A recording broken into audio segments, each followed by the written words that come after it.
Operation Chastise took place in May 1943. The incredible story of the Dam Busters raid began a year earlier in 1942. On the night of 16/17 May 1943, Wing Commander Guy Gibson led 617 Squadron of the Royal Air Force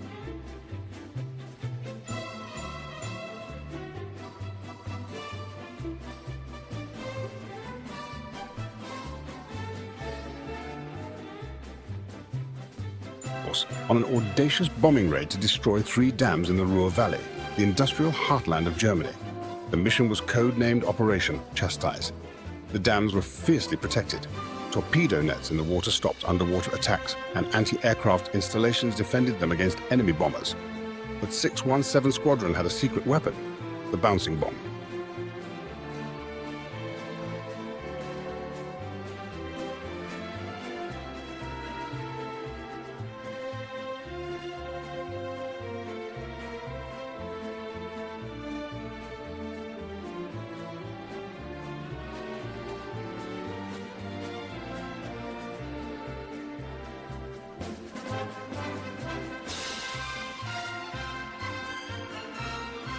Breakthrough first began in the back garden of a British engineer named Barnes Wallis.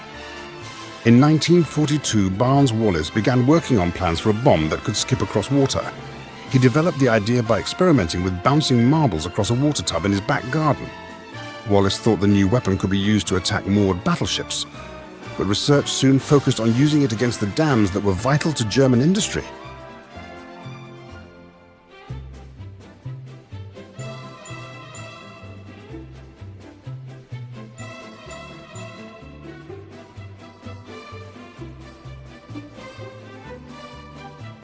He had worked for that company on both the Vickers-Wellesley and the Vickers-Wellington bombers. His idea was to drop a heavy bomb from an aircraft and let it bounce towards the dam in order to bring it right up close to the dam wall, let it sink and then detonate at the dam's weak spots at the base below the water surface. This would also bypass the underwater anti-torpedo nets that the Germans had placed to protect their dams. The plan was simple: to destroy the 3 dams. The 3 main targets were the Möhne, Ida and Sorp dams, and each target presented its own set of dangers and had to be overcome to achieve the objective of the mission. The Möhne Dam was a curved gravity dam and was 40 meters high and 650 meters long. There were tree-covered hills around the reservoir. Any attacking aircraft would be exposed on the immediate approach. The Ida Dam was of similar construction, but was an even more challenging target. Its winding reservoir was bordered by steep hills. The only way to approach would be from the north. The Sorp was a different type of dam and had a watertight concrete core 10 meters wide. At each end of its reservoir the land rose steeply, and there was also a church spire in the path of the attacking aircraft. He started to experiment in his back garden by shooting glass marbles across a tub filled with water in order to calculate what velocity and angle would be needed to make a heavy bomb bounce. The famous 1956 Dam Buster movie excellently depicts the experiments he conducted and the bureaucratic red tape that he needed to overcome to get support by the military top for his idea.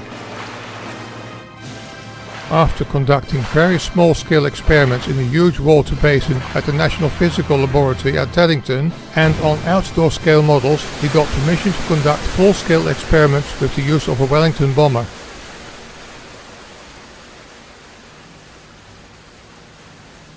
These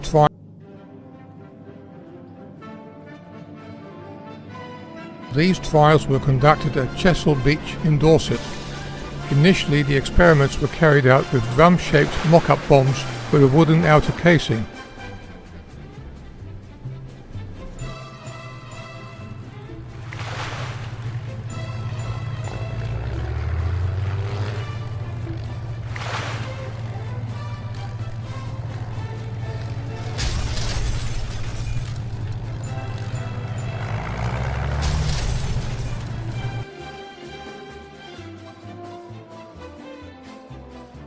With every test, the wooden casing would not hold up to the forces when it hit the water surface, and thus the bomb would disintegrate. Wallis realized that he didn't need the wooden casing and thus continued testing without. Perfecting the technique was no easy feat, with both the Admiralty and the RAF conducting extensive tests at sites around the country.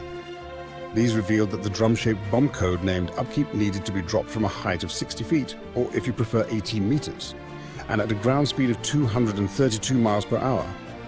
The bomb would spin backwards across the surface of the water before reaching the dam. Its residual spin would then drive the bomb down the wall of the dam before exploding at its base. All that was needed now was a special breed of men to fly After specially many modified experiments, bombers, Barnes which Wallace would got it carry right. payload.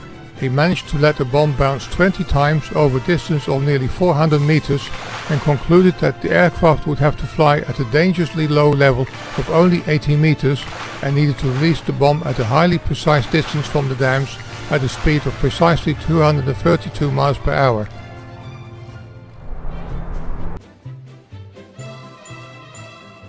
Squadron comes together when in late March 1943 a new squadron was formed to carry out the raid on the dams. Initially codenamed Squadron X, 617 Squadron was led by 24-year-old Wing Commander Guy Gibson and was made up of aircrew from Britain, Canada, Australia, New Zealand and the USA. With 1 month to go before the raid, and with only Gibson knowing the full details of the operation, the squadron began intensive training in low-level night flying and navigation. They were ready Bruce for Operation practiced at Chastise. Ibrook Reservoir near Uppingham, Rutland, Abberton Reservoir near Colchester, Derwent Reservoir in the Derbyshire Peak District, and as already mentioned, Fleet Lagoon on Chesil Beach. A catapult-alike device was constructed to visually determine the distance to the dam. Also, the approach to the dams could not be a straight line, but due to hilly terrain and anti-aircraft flak, the pilots needed to train for complicated approach maneuvers. A special RAF squadron was formed for the so-called Operation Chastise, the famous 617 Squadron, as part of No. 5 Group RAF.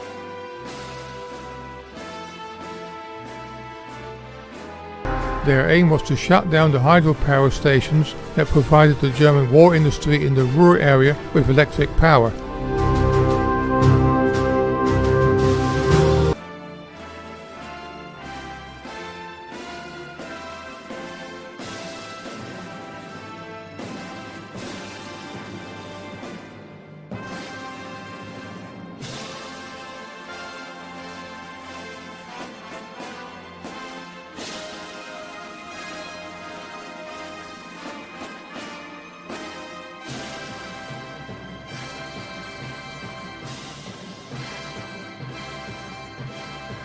Nigger was determined that would be reported over the radio if a dam had been effectively hit.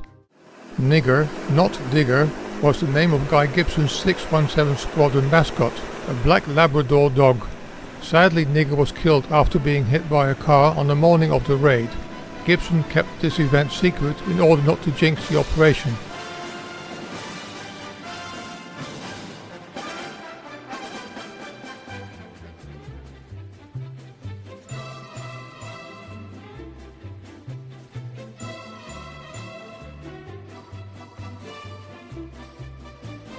On the night of the 16th of May 1943, two Lancaster formations, respectively consisting of 9 and 5 bombers, took off from RAF Scampton.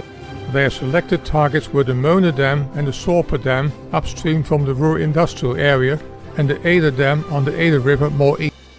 The night of the raid saw 19 Lancasters with 133 aircrew take off at 9:28 p.m. on the 16th of May in 3 waves to bomb the dams.